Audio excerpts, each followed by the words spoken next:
G'day, and welcome to Millennial Mental Health Channel. I'm Dr. Justin. I'm here with my good friend Eddie. How are you doing, mate? I like how you took time to think of like, okay, what am I going to do for this intro?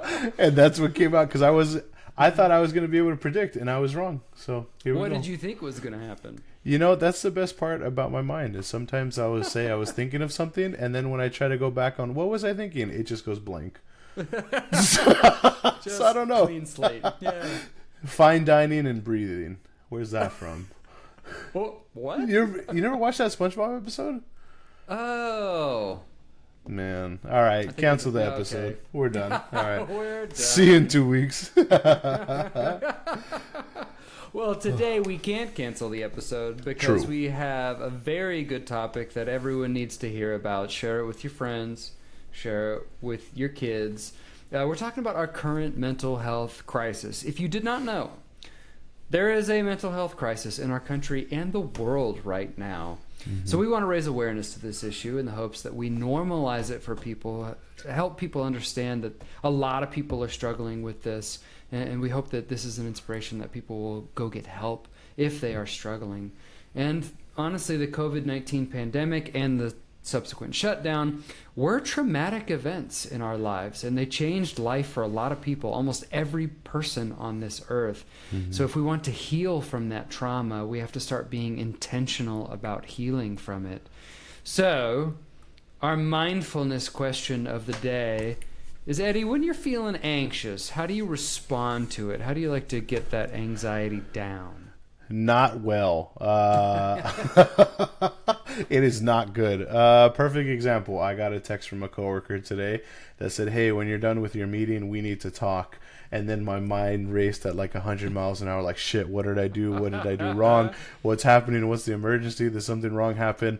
I still struggle with dealing with my anxiety. I have to remind myself, like, hey, like, these are like catastrophic thoughts. You're catastrophizing. Let's slow down a little bit. Something that helped me, I forgot where I saw it, but it was this like practice of like taking in 2 deep breaths through your nose and then like really quickly like and then blowing it out, and doing that multiple times in a row like helped to like bring me back to normal. And I don't know if it actually decreased my heart rate, but it helped me feel like I'm back like at a normal resting rate when I start to feel anxious. Nice. Other times trying to just remind myself that I'm feeling anxious and I'll be okay, but I think that breathing one most recently has been the most helpful. Cool. Yeah. I would say, yeah, breathing for me too is a big one. And there are scientific studies that show deep breathing, circular breathing helps to slow down your heart rate, slow down that mind, activate your parasympathetic rest and digest nervous system. So it's not just like mumbo jumbo. This stuff is actually scientifically backed. Yeah. I have positive and negative coping mechanisms for anxiety. Some of my negative ones, like, you know, I want to drink if I have a stressful day, or I feel angry or irritable. I want to come home and just, you know, have a beer, have a little glass of scotch, something like that. One of my positive ones, like breathing, deep breathing, and playing music, singing, being with people, socializing. But yeah, a lot of times I have to be cognizant of whether I choose a positive coping mechanism or a negative coping mechanism. Yeah. I don't want to jump too far into it because I know it's farther down in our story time one, but definitely like when COVID was really like brand new and we were still trying to figure shit out, like I would like go to work, I'd come home and I'd have like an alcoholic beverage, and it would be like 1 or 2 a night. And I think I went like a couple weeks of doing that, and at one point I was like, I need to stop this because this is not helpful. Like this is not good for me. I do not feel good. Like this, even if it's only 1 or 2, like it shouldn't be. And I guess if anything, it's probably helped like guide my work a little bit with kids and teens of like needing to have that own practice. Not that I had to do it to be able to teach kids and teens, but like that practice of like, okay, this is not good for me. I need to stop. So tomorrow when I get home from work, no beer, no White Claw. Because if you remember, White Claws were like blowing up at that time. Oh yeah, that was the thing, and that might have single-handedly saved a lot of people. Not really. But like that was a huge thing. So yeah, we can talk a little more when we get to story time. But yeah, I remember like the start of it, I was like, man, that was drinking not good amount of alcohol. It wasn't even like excessive. It was just not necessary for me. Yeah, when it becomes an everyday thing, then it's like, well, what are you really doing it for? If it's something that just becomes routine. Yeah. So there was a new Gallup poll, and I believe Gallup is based out of Omaha, Nebraska, which this actually might be our last episode made in Omaha, Nebraska. No, we'll have one more. Okay. Because I'm going to be moving soon. Yeah. But Gallup's based in Omaha, Nebraska. And their new study survey that just came out showed that depression in the United States just hit a new all-time high. Woo! Hey, USA! USA! That means job security for yours truly and Mr. Carrillo. Which is not what we're worried about. We're worried about the health and wellness of the American people. But this article will be in the show notes if you want to read it yourself. Some of the major highlights from the Gallup poll showed that women and young adults have seen the largest rise in depression rates, but that for Black and Hispanic adults, they're seeing a rise in depression that's twice as fast as it is for whites. So there's lots of specific areas that you can see are more hard or are hit harder than other areas. You say highlights, it feels like low lights. I don't I know. Yeah, that's fair. Major takeaways. Yeah. Yeah. I alluded to it earlier, but I'll hit us off with story time. Really, just with how we'll talk about today how the pandemic almost sped up what was probably inevitable, which was a mental health crisis happening. And I feel like I remember even before 2020, like definitely from March 2020 to now, like it's a big blur in my brain, and I think that's a big blur for a lot of people, which goes in line with having a traumatic experience. Like your memory is going to be impaired. But looking back, like then, like there was definitely talks before the pandemic of a mental health crisis. Now it's like significant and like right in our face. But I know for me, like when COVID started and when shutdown started to happen, like if I remember correctly, it was a little slow. Like you'd get grumblings. Like I remember I went to Hawaii and San Diego in the month of February 2020, and both times, like in both places I went, like people mentioned it, but no one like really like, oh yeah, we'll see what happens. And then like once shutdown started to happen, I remember like a basketball game, an NBA game got canceled, and that's when I was like, oh shit, like this is for real. Is real. Like, this is not good. And just remembering like things just started to shift quickly and slowly, like at the same time, if that makes sense. Like slowly, like less and less coworkers were coming to work. They started to space us out more, like, hey, you come these days, I'll come these days. Hey, okay, now you can work from home, and you can do these things. And the more that started to happen, the more like I started to feel burnt out, but not because I was like working too much. It was just a different experience, like trying to deal with internet issues with a client, or trying to call a client and try to do a session over the phone, which is painful if you've ever done one, like a phone session. And even telehealth, like I struggle with telehealth. That is not my thing. So more power to you if you're a telehealth provider. But those things were really hard for me. The new experiences were not fun. I did not enjoy it. It made me feel burnt out. At that point, I was seeing less clients. I was spending less time with my coworkers. I hadn't seen Kevin once. I hadn't seen friends. My family. I went from, I think, March of 2020 until like June of 2021 before I saw my parents and before I saw a lot of my family, just because of the way things were and the jobs that I had, and wanting to take time off. And it was like a weird, like when I hit December of 2020, I was about to get like my first COVID shot, and I was all excited about it. But then our job had like a rule that if you leave the state, like you have to isolate for 2 weeks when you get back, which, you know what, is messed up, because I followed the rules, and I had a coworker who left and then didn't follow the rules, and that pissed me off because I could have gone home. Yeah. Anyway, whatever, man. I was doing the right thing. But yeah, it was just like this extremely traumatic experience. Like my people were taken away, my job in a sense was taken away, and it was really hard. It was all new, and then all the new things coming at one time like burned me out a lot. Yeah, I feel for you, man. Yeah, it sounds like it was a tough time for you. It was not ideal. I mean, I'm like trivializing that, making it seem like it's like a whatever. But yeah, I mean, I guess we can kind of joke about it now. It's just been such a weird thing. We're all like trauma bonded in a different way. Yeah, for sure. I would say like a lot. I've met some doctors who would describe that as, "Oh, that's a suboptimal situation." There we go. Just like, say that sucks, man. Like, oh, that's suboptimal. Anyway, you can write that sucks in a therapeutic note. Like, that's fine. Epic the EHR will accept it. Well, for my story, I hate to say it, I had a great pandemic. Because, you motherfucker. I know, because I had my wife at home, and we got to spend a ton of time together. She was completely off work. I had reduced hours. And we were hanging out, watching movies, and it was really, we had a lot of fun. We really isolated for a couple of months before we decided that, like, okay, we got to have some outside contact. And we had some friends that we just, like, said, okay, you two are in our bubble now. We're going to hang out with you, but only you two. Yeah. And we just, like, rode bikes all summer and went camping, and it was just a lot of fun.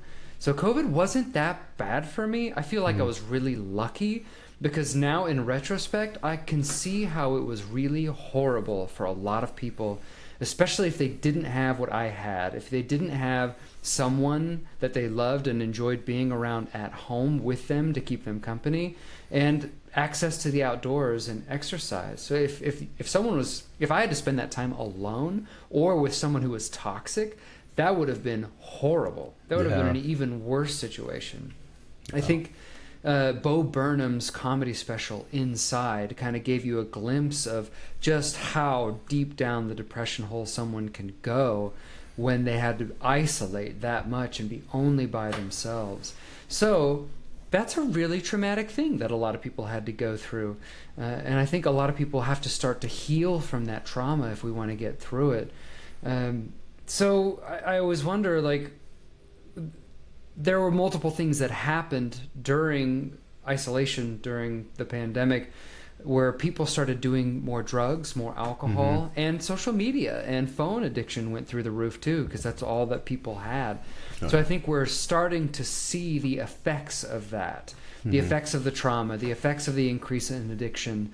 And I think we got to start being mindful of what happened to us so that we can try and fix it. Yeah. I mean, if you look at, like, for me being in a school setting every day, like, kids still trying to get used to, like, being in school and, like, not having things online all the time. I think for some people, they really benefited from online school. Like, you can do things at your own pace. You can get things done whenever, there's that part. But now, like, having to be maybe held accountable a little more often, having more deadlines, like, that's really stressful. And to go from, what was it? So the end of spring 2020, I think here in Oregon, it was basically then fall of 2020. And then students might have came back in, like, spring of 2021, like late 2021, basically a whole year of not being in school. And then we really saw it in fall of 2021, where, like, we had 10th graders and 9th graders who had never been to high school, like actually been to high school, now full-time, full-go high school experience. That was a mess. Like, it was not, like, we had issues left and right. Like, the counseling center was popping. Like, it was busy all the time. And I think we're still seeing effects even at the start of this school year, having the new 9th graders who are just middle schoolers come in, still trying to learn that part, and almost having, like, their typical development slow down in terms of, like, maturity, brain development, social skills, cognitive skills, and then being thrust again into the high school experience. Like, it's been tough. Like, it's been really hard for kids to try to basically catch up. What is it? You're like building the wagon, like, as you go. Like, you're like the wheels are turning. You're trying to, like, build the rest of the wagon. I don't know. I might have made that shit up, but, like, it's tough, man. You're trying to figure it out while you're taking 5 classes 5 days a week with 1,700 other kids. It's not. That's a suboptimal situation. Great callback. I would definitely say that is a suboptimal situation.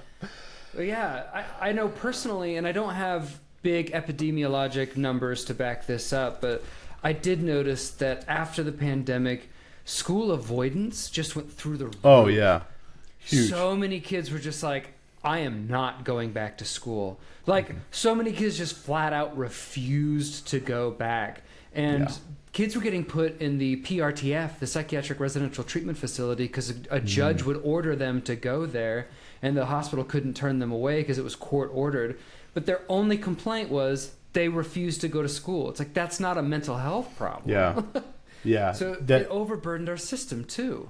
yeah. The school avoidance is real. My goodness. Yeah, and a lot of that is anxiety. Kids were just like, I don't want to go to school. It's overwhelming for me. I was out for a year, so I'm not used to it.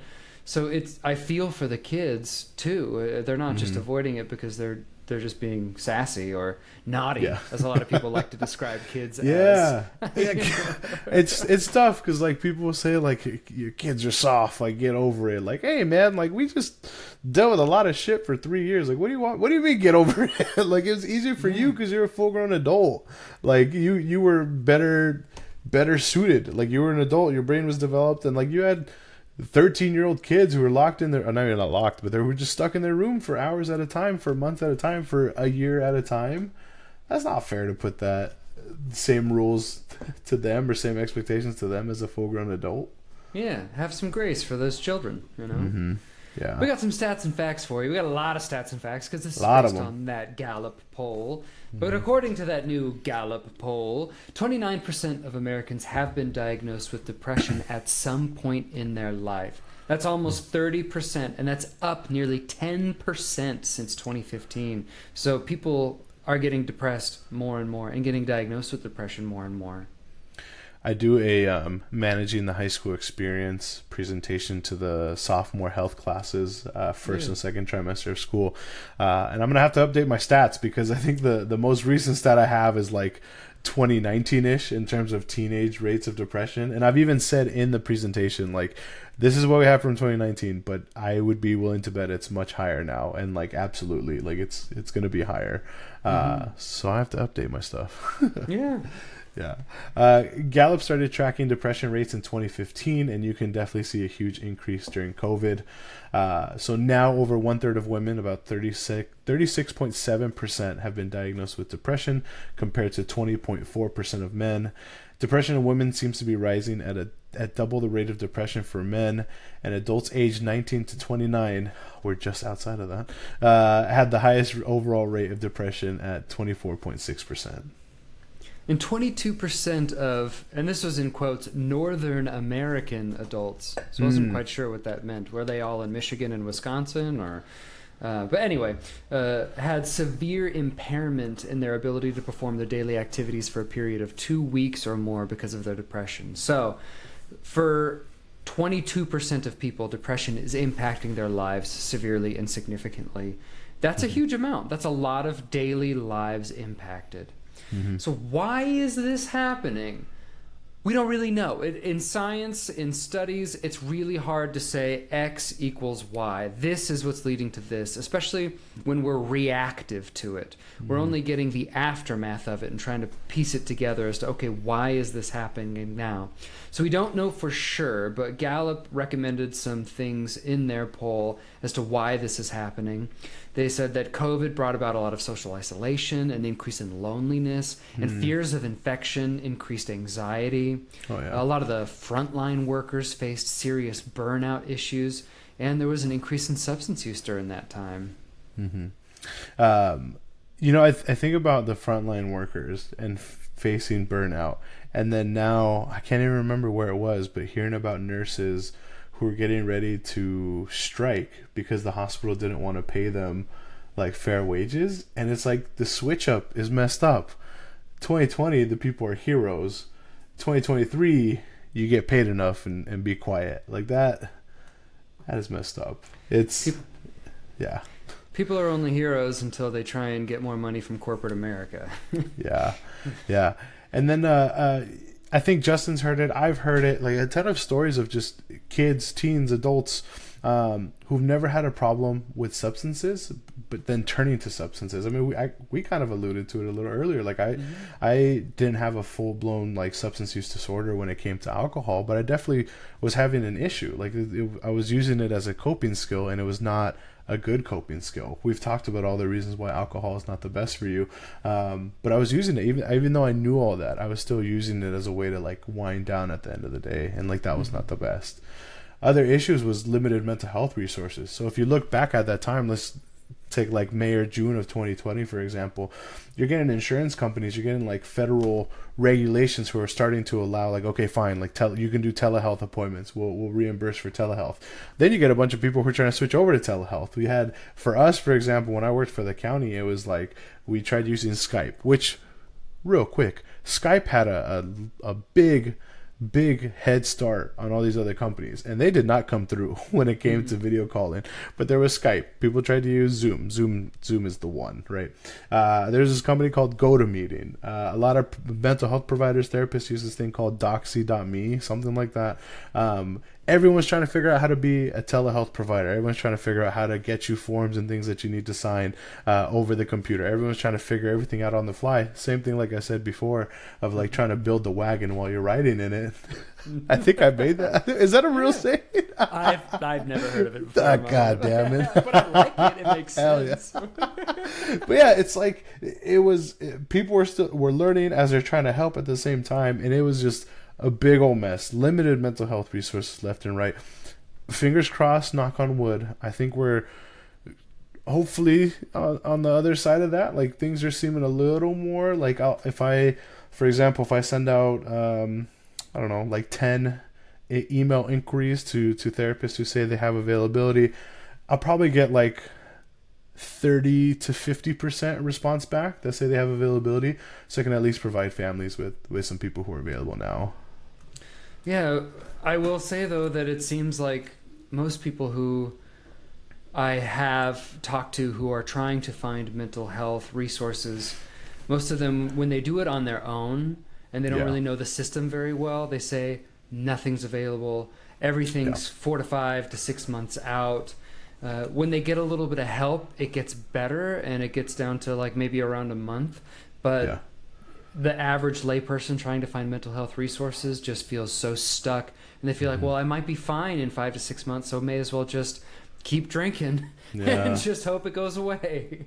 No, that's true. I think, like for me, it's like I can look at, Psychology Today, or in the area here, Portland Therapy Center, or look up different agencies and be like, okay, like this is kind of where we're sitting.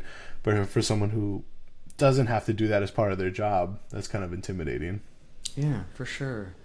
Focusing on women specifically, because we try to be a very open and friendly to women sort of podcast. If you didn't hear our postpartum depression episode, go back and check it out. But women have historically reported higher levels of depression. And women were more likely to lose their jobs or leave the workforce during COVID, because a lot of times kids had to be home from school full time, and who was going to look after them? So it was the moms who tended to leave the workforce because of that. And apparently, women make up the majority of the workforce in the United States in terms of healthcare. So a lot of that healthcare burden, women shoulder most of that burden on their own. So women are getting burned out in this country even faster than men. Yeah. And we talked about it in like the postpartum depression episode of like there's a lot of things stacked up against our women and our female identifying people in this country, in our communities. Like there's a lot of things stacked up against them. The more we can be aware of it, the more we can help and support them. I think that's really important. An article from CNN in October of 2022 found that 90% of Americans think that we are currently in a mental health crisis. Good job, 90% of Americans. You're correct. The CDC found that drug overdose deaths peaked in 2021. I think we talked about that in our opioid episode. So if you haven't checked that one out, that is a good episode too. We think all our episodes are good, but you don't have to listen to all of them. In 2020, ER visits for adolescents jumped by 31%. And then an LGBTQ survey, participants showed that they were more likely to be anxious during COVID and during the pandemic. One thing I wanted to also think about and point out, like with the pandemic, of like, even though it's when did the thing get signed, like a month or two ago, that said that the pandemic's like officially over, like Yeah. it's right, fairly recent. Like even though it's like quote over, like it's still not like, we're gonna have to deal with the residual effects from it for a long time. Like it's gonna take a while to really fix, help, support, especially our young people that went through this. So I think it's important that we acknowledge that and we pay attention to that, because it's I feel like the more that time goes on, the more I hear from parents or the more I hear from adults, like, oh, they just need to get over it, things are fine, things are done. And it's like, things are not going to be fine for a long time. It's going to take a while, multiple cycles of kids going through middle school, high school, before we get back to a situation where we get students who have never had to deal with that before. Yeah, and we really want to emphasize, too, that we have to be intentional about healing from this. I think it's funny, a comparison I want to make is, you know, how when you talked to people about how they lived through, like, the Great Depression, and they would store all their money in a mattress because they were afraid of banks. Like, I wonder what little quirks our generation will have because we lived through the pandemic. Like buying extra food, hoarding toilet paper. Like every time I leave the house, I used to say wallet, keys, phone, but now I say wallet, keys, phone, mask. Like all those little things that changed everyday life because of the pandemic. I was gonna say, like the mask on the on your like automatic car knob, with the one where you, what is that even called, where you go from park to reverse, whatever that is. The shifter. Having like multiple masks on the shifter, having a box of masks like in my desk at work. Like there's definitely going to be things. Yeah, there's things and things that we're all going to remember. Yeah. So we don't want to overload you too much with stats and facts, but we wanted to tell you some things that we think on a personal level, as a podcast, as a show, what MMHC thinks might be contributing to the mental health crisis as well. We've talked about it a lot on the show. I did a whole TED talk on it, but smartphone and social media addiction leading to more isolation. I noticed that when people are on their phones more, they connect with other people in real life less. And that lack of that social interaction, that social capital, it can do things to your mental health. It can make it worse. We mentioned it earlier, but kids refusing to go to school. We noticed that a lot of times your kids have anxiety about going back to school now. And anxiety just went through the roof for kids during COVID. And a lot of times the parents will accommodate that anxiety. They'll say, oh, well, it's hard for you, so you don't have to go to school. We'll switch you to online school. We'll do something else. We'll do reduced hours. And unfortunately, I understand that parents want to do what's best for their kids, but when it comes specifically to anxiety, one of the best ways to address anxiety is through exposure to the things that gives you anxiety, especially when they're not going to hurt you. Like if you're in a traumatic situation and you don't want to be around people who might cause trauma, that makes sense. But if you are wondering whether it's the right decision to pull your kid out of school because they have anxiety, try to make it work. Try to encourage them to get back into school. Give them therapy. Try medications if that's what you really feel like we need, if the therapy's not really working. That's okay, but try and push through the anxiety around school. Yeah. I have a lot I want to say about like school and anxiety. I guess the one thing I don't need to get too specific, but yeah, anxiety oftentimes is the fear of the unknown and not knowing what's going to happen, and convincing yourself almost that, or having these thoughts that something really bad is going to happen. The more we avoid it, the more those thoughts get stronger. Like, yeah, you know, we're protecting ourselves from dealing with something that's going to be really scary and really dangerous. Like Justin says, when you can have that example of like, oh, okay, I was safe. I went to school and it kind of sucked. My teacher was not the greatest, but I was okay. I was safe. The more we can do that, and I know it's not a one size fits all for every kid in their situation, but absolutely, like experiencing that it's not going to be the worst thing possible is really helpful for combating your anxiety. Yeah. Some other things that we think have contributed to the mental health crisis. my favorite topic, political factors. Ted Cruz. No, but in all seriousness, I mean, we talked in our postpartum episode, like attacks on women's rights, like that is going on now. There's attacks on the LGBTQ plus community. All are bullshit. All are not okay. When it comes to attacking somebody's human rights, you gotta go do something else. Like that's not even like a political issue anymore. That's just like you being a piece of shit issue. Sorry, Justin, I'm cussing too much. Next is the general political climate, and then the 24-hour news cycle. There's always something. If you know those people that always have CNN or Fox News, even on both sides, that always have those stations, news channels open, there's always something. There's always some type of breaking news. But if you really look at it, like I've seen it, like if I'm waiting for my car at the dealership, or if I'm waiting for something, I guess car is a good example, getting my car service, and like CNN is on, something will say breaking news, and you're like, oh man, and you like direct your attention to it, and then you like listen to it, and it's like, it's really not that breaking. That's not really breaking news. It's just, it's whatever. But then there's like this like hyper fixation on everything needing to be breaking news, which makes us feel like on edge a lot more often than we need to. If you're watching TV and your TV channel is telling you breaking news every 3 minutes, your thoughts are like, God damn, like something's wrong all the time. Like that is not helpful. It's not helpful for your mental health. And it's not good to just have that type of news always be consumed by you. And then right now, this country seems to put the rights of corporations, the super wealthy, the police, and politicians over the well-being of the people. That's our opinion. We're not going to back down on that. But that's really what it's starting to feel like. That's how, like, the regular people, even the people who are helpers, the health professionals, the other citizens, we're in second or third place compared to like the people who are in power, the people who are in charge. Yeah, I think capitalism can be a good thing, but I think it's maybe gone too far in this country, and we're not protecting the people. This country doesn't really seem to be by the people, of the people, for the people anymore. But yeah, that's way too political. Lifestyle issues that we think might have changed as a result of the pandemic. Yeah. A new poll just came out. A new study showed that the diets of young people in this country are now about 2/3 highly processed foods, which highly processed foods are terrible for your physical and your mental health. We always say the 4 pillars of mental health in this country are diet, exercise, sleep, and stress management. If you look at diet over the past 20, 30 years in this country, it has gotten terrible. We have foods that are terrible or super low in vitamins and minerals because it's ultra processed, it's low in water, it's low in fiber. Pretty much processing the food takes out all of the good things that are anti-inflammatory, that help your body digest.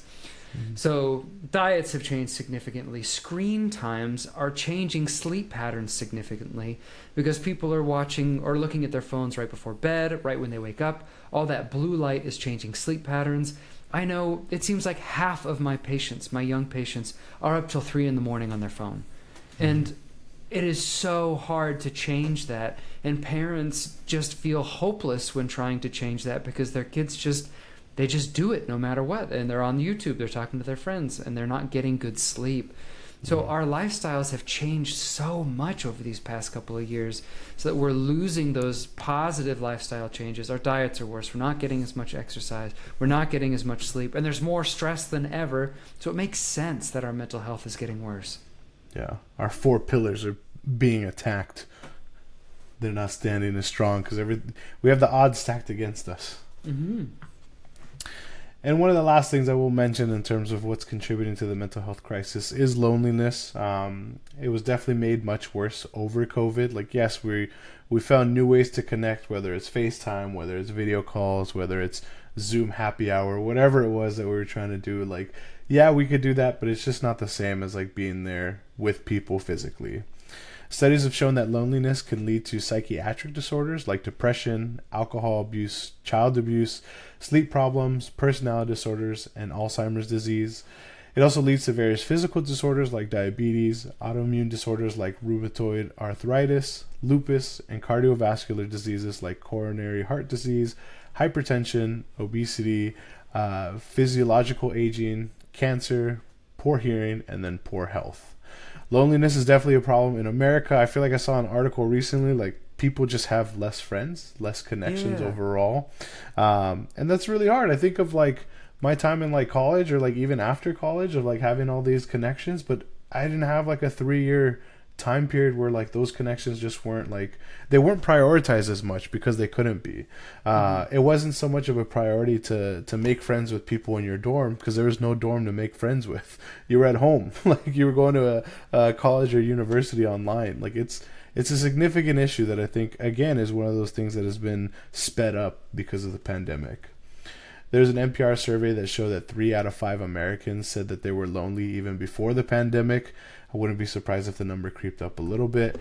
And ultimately, our society and culture, I guess the U.S. culture, is individualistic. Like it seems to be one example I think of like individualism in our culture is growing up watching those like sitcoms, like on ABC Family or like Disney, whatever it was. There's always the trope of like once you turn 18, like you're leaving the house, you're moving out of the house, like you're on your own type thing.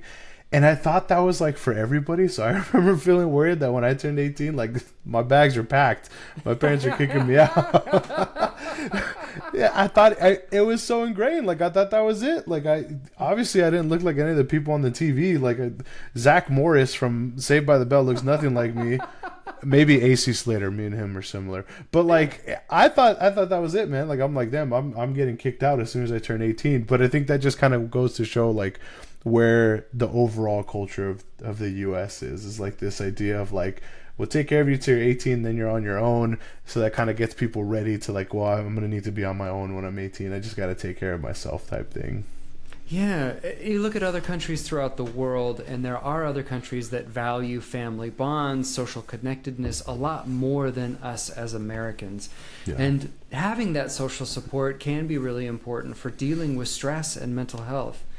And I know I did kind of gloss over the end of the politics thing there, and we only really bring it up because it is impacting people's mental health. Yeah, and the absolutely. numbers and the surveys show us that. And so we try not to be too political, but we do want to say that we got to start figuring this stuff out a little bit more. We got to give it some attention so that we can start making it better. Yeah. I also like ask myself, like, do politics seem to be way more like attacking on people or hostile now, or is it because I'm more aware of what's going on? Which one is it? Chicken or the egg? I don't know. And then Sarah Silverman, when she hosted The Daily Show a couple months ago, she had a really good piece that talked about how social media is designed to only give airtime to the most radical, the most extreme, the most hateful. Yeah. And so our perception of what's going on is skewed. It's biased. It's only seeing the very extreme, that there's still a lot of people in the middle, but their voices aren't the ones we see. The words that they say aren't the ones that we see. So I think deep down, we got a lot more in common than you would think, but unfortunately, we're being sold this culture war. Mm. Yeah. And then I also know on the loneliness topic, I've had some patients who, if they're single and they're wanting to start to get into a relationship, connect with other people, they feel like these days their only options are online dating. Like no one really knows how to date in person and find people anymore. And we've let the tech companies kind of monopolize how we connect with each other romantically. And some of these people will try a couple of different websites, have a couple bad experiences, and then just get really sour on it. So they think their only option is online dating, and then it doesn't really work. And so they think, well, maybe I'm just going to be lonely forever. And that's really demoralizing too. Yeah. I wouldn't be surprised if like one of the trends we notice in years to come is just less and less pairing off, less and less relationships in the generation under us. Yeah, I wonder. Yeah. All right, Justin. I don't want to say this is your favorite time of the show, but I know you enjoy it. So start us off strong. Celebrities who have struggled during the pandemic. This is according to Us magazine. Number 1, Mr. Shawn Mendes, the young pop star, former boyfriend of Camila Cabello. Are they still together? Do you know? You're asking the wrong person. He had a good quote that said, when he was speaking about the pandemic, "This is a hard time for everyone, and you deserve patience from yourself. My emotions have been all over the place. Some days I'm okay, and others it's scary. Acknowledging the feelings out loud helps me process them and move forward. I'm trying to be kind and compassionate to myself." I thought that was well stated, where it was he's trying to process the things that have happened to him and process the pandemic, process the loneliness. It seems like the default for most Americans that I speak to is they just try and ignore their trauma and keep moving forward. And so it is so important to address it if you really want to move forward. Yeah. Next up is Hunter Schafer from Euphoria. I would just say quick shout out to Euphoria. It's a really good show. Zendaya, it's not giving anything away, but her portrayal of a high schooler who's struggling with substance use, I think is like really good. So it's awesome. If you haven't seen it yet, Euphoria is great to anybody listening. But Hunter said in Us Magazine, "I have to be honest, I was not doing super well mentally during the pandemic. You know, as quarantine has put a lot of us in that place, I had taken it upon myself to research mental hospitals in North Carolina. I was like, it might be a good decision." So getting to the point where she felt like she needed to get a higher level of care in the middle of the pandemic, like that's got to be a pretty scary thought to feel like you're at that place. Yeah, and our last celebrity is Miss Taraji P. Henson, who is the actor from the show Empire. And her quote is, "As black people, we're conditioned to push through and be strong and pray our problems away. And after a while, that wasn't working. So I found it harder for me to get out of the dark places because I had been pushing so much, and I'm pushing through my trauma instead of unpacking it and healing it. Enough was enough." Man. Love that quote. Exactly Yeah. what I was talking about with Shawn Mendes. Like, you have to address it. You have to unpack it. You have to talk about it. You have to try and see how it's impacting your day-to-day life and become mindful of it.